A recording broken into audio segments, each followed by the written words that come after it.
Gospel according to Luke, the 18th chapter. Glory to you, O Lord. Then Jesus told them a parable about their need to pray always and not to lose heart. He said, in a certain city there was a judge who neither feared God nor had respect for people. In that city there was a widow who kept coming to him and saying, "Grant me justice against my opponents." For a while he refused. But later he said to himself, "Though I have no fear of God and no respect for anyone, yet because this widow keeps bothering me, I will grant her justice, so that she may not wear me out by continually coming."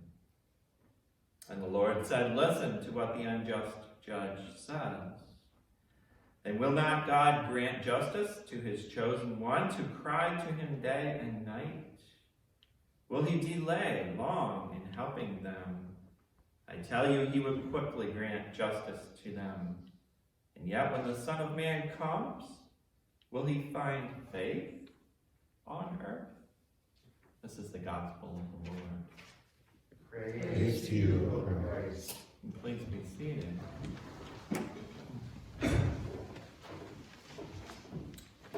I've never been much of a wrestler myself. I made the mistake of messing with a wrestler once when I was in college. It was in the front lobby of the dorm that we both resided in. I remember it was dorm 5, first floor. I can describe that lobby well because I spent much time in that lobby. I know the annoying little heater, air conditioner unit that would sometimes work and sometimes the knobs would fall off. I remember those snack machines that we would always have to beat on in order to get the product out that we had put the money in for. I can describe that lobby well, especially the ceiling tiles, because that's what I was looking at after this little guy who happened to be on the college wrestling team, hello, my first clue, flipped me over his back and threw me on the floor. He did give fair warning. "You really want to do this?" he said. As I came to, I was so happy that this wrestling match didn't last all night long. Greg, by the way, was a nice guy. He offered me a hand to help me off the floor, all the while he was grinning at what had taken place. We don't know much about the heavenly being that wrestled all night with Jacob. We don't know his size. Some believe this may have been the angel of the Lord he was wrestling with. We don't know if it was a surprise to the being that Jacob would put up such a fight, such resistance. But he sure did.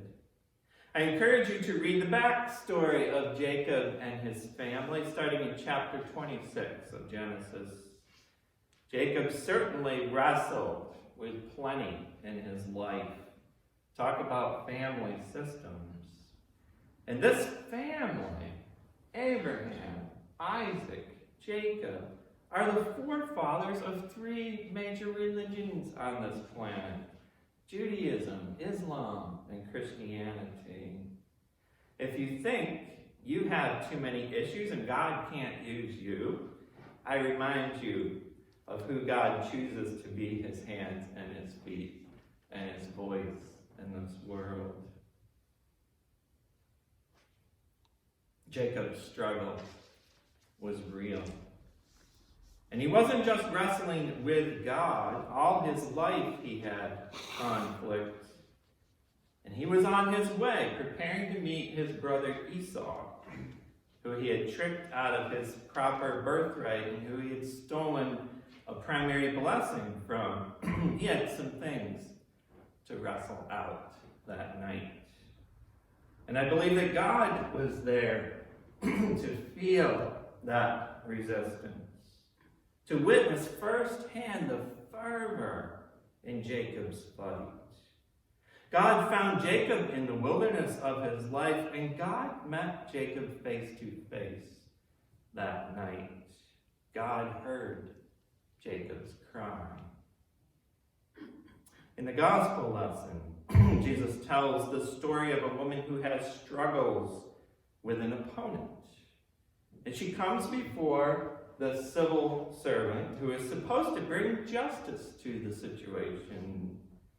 In her culture, in this first century culture, this particular situation, the woman was supposed to just take what it was that she was given. And her role in society was to walk away and be quiet. And I pause for a moment, because those words are painful for some folks in this room who have experienced or continue to experience the injustice of being told, just take it and be quiet.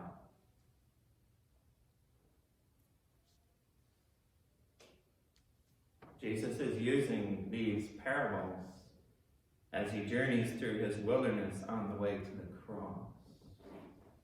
He's painting a picture for those who he is encountering along the way of the real struggle in this world and how his kingdom meets those struggles head on and flips the culture over on its back, often causing us to see that ceiling for the first time, forcing all of us to do a 180 in our thinking.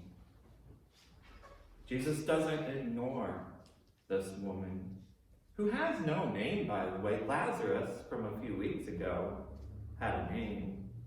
Instead, he addresses her plea, not necessarily her detailed complaint. We don't know what the complaint was with her opponent. He addresses the injustice that she is chained to a culture where she has no voice. Jesus, much like the angel that wrestled with Jacob, often met face to face with those who had no voice. And he either heard their complaint or he gave them voice in the community. God's kingdom has come to counterculturally free us from the chains that bind us, calling us to free others. These struggles that Jacob and the woman facing the unjust judge and Jesus face are real struggles that take place on a journey.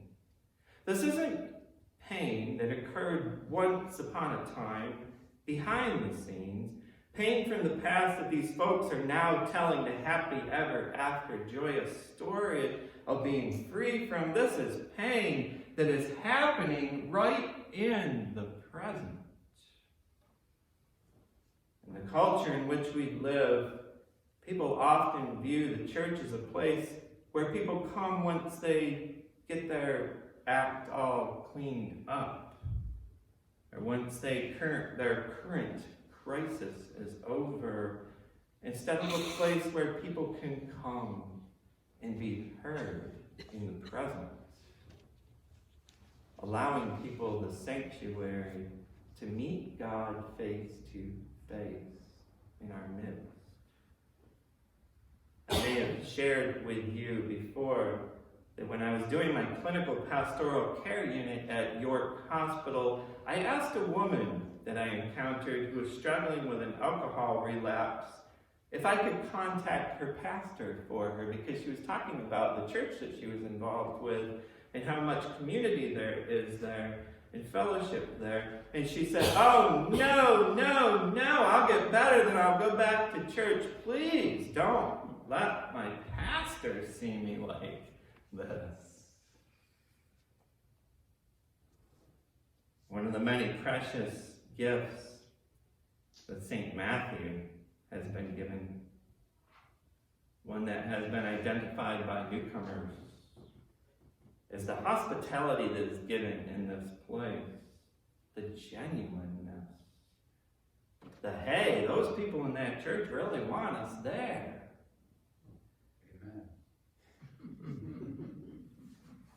the come as you are gift that the St. Matthew family offers. Truly, this is a place of sanctuary. By no means are we perfect. You've heard the joke before, if you find the perfect church, please don't join it because you'll mess it up. None of us are perfect. But we are disciples in the making, following the one who is perfect, Jesus Christ, our Savior and Lord. We're on our way. We're on our way to Zion. We're pressing forward. We're coming to screeching halts and taking detours to lift up those who need a ride along the way. Listening to those who don't have a voice. Helping to free those who have become ensnared. Providing sanctuary for the shivering. Feeding those who are hungry. Receiving sanctuary. Receiving sanctuary from those who are offering hospitality to us along the way. Moving forward, sometimes 2 steps forward, 1 step back. Making mistakes along the way, wrestling as we go. Our gift is in providing the gift of sanctuary that was given to us first by God.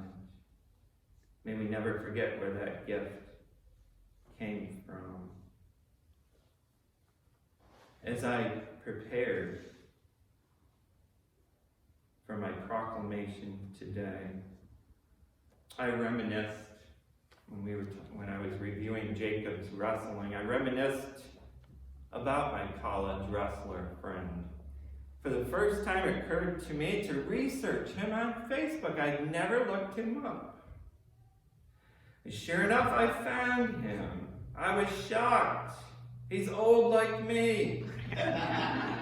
He's not that little 21-year-old anymore. It appears he's some type of a public speaker. He's behind a podium. There's pictures of him. And his son looks just like he did in 1984.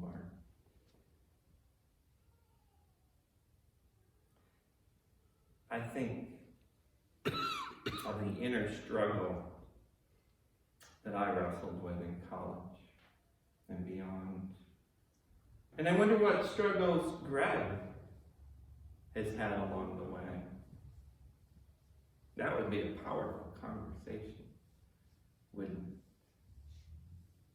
The same question could be asked of all of us here today, to share those stories with each other.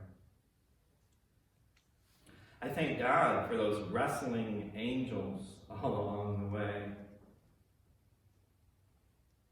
There were times that there was no one to talk to. There was times that no one knew what that resistance was.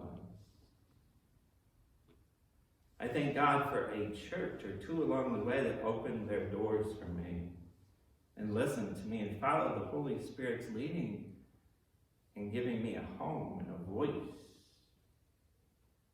I thank God for this church and the hospitality. A few weeks ago, the prophet Habakkuk cried out to God about the mess that his world was in. Habakkuk, the prophet of Israel, was called to be the watchman in the tower. He stood faithfully.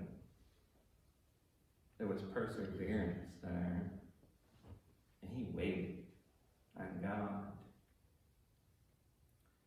May we always wait upon God as we continue this journey, wrestling along the way, listening for God's gift of service.